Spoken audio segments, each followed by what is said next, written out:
Take yourself back, as you say, to early 2020. There's this unprecedented global health crisis unfolding. And what this inquiry is doing at the moment is looking into the government decision-making. So the very first person we heard from today was one of the men closest to Boris Johnson, the Prime Minister at the time. He's called Martin Reynolds. He was his principal private secretary, and he admitted quite early on in his evidence today that Downing Street just wasn't ready for this crisis.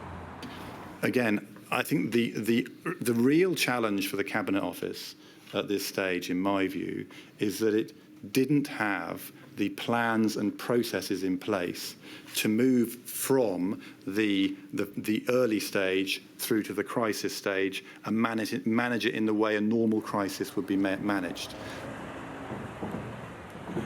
And one of the most extraordinary things we heard today was that during a 10-day period in early February 2020, the Prime Minister didn't receive any communication from his private secretary, no red boxes, there were no COBRA meetings about coronavirus. And Martin Reynolds was pressed on this and admitted at the end of that questioning that, yes, it was because it was half-term. Now, I spoke to a bereaved family member who has been here for every single day of the inquiry so far. She said she was hurt and appalled by that.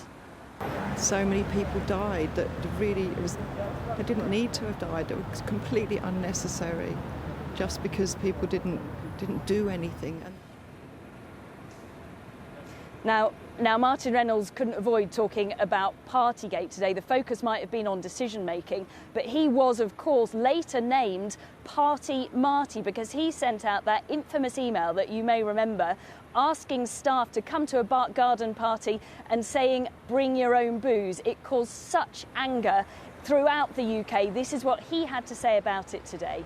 I would first like to say how deeply sorry I am for my part in those events and for the email message which went out that day. And I'd like to apologise unreservedly to the families of all those who suffered during COVID for all the distress caused.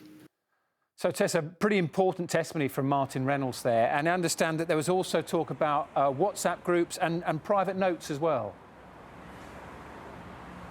That's right. I think we all know, don't we, by now, that much of government discussion happened through WhatsApps. And we heard some of those today, some extraordinary ones. An extraordinary WhatsApp, including one from Cabinet Secretary Simon Case, who accused the Prime Minister of changing strategic direction every day. He said he was at the end of his tether because Boris Johnson veered between wanting to open up and wanting to lock down more. You'll remember Sir Patrick Vallance as well, the Chief Scientific Officer. He said Boris Johnson was a ridiculous flip-flopper. No surprise, perhaps, but still incredible to hear. Yeah, they are strong words. And we said right at the top of the programme that this will be an explosive week of evidence. So who's up tomorrow? OK, well, tomorrow we're going to hear from Dominic Cummings. He was Boris Johnson's former chief of staff. You may remember him. He drove to Barnard Castle while he had COVID to test his eyesight, of course, didn't he? And then he later fell out quite spectacularly with Boris Johnson. He's since been scathing about his former boss and the chaos in Downing Street. We're also going to hear from Lee Kane, who was Boris Johnson's former Director of Communications.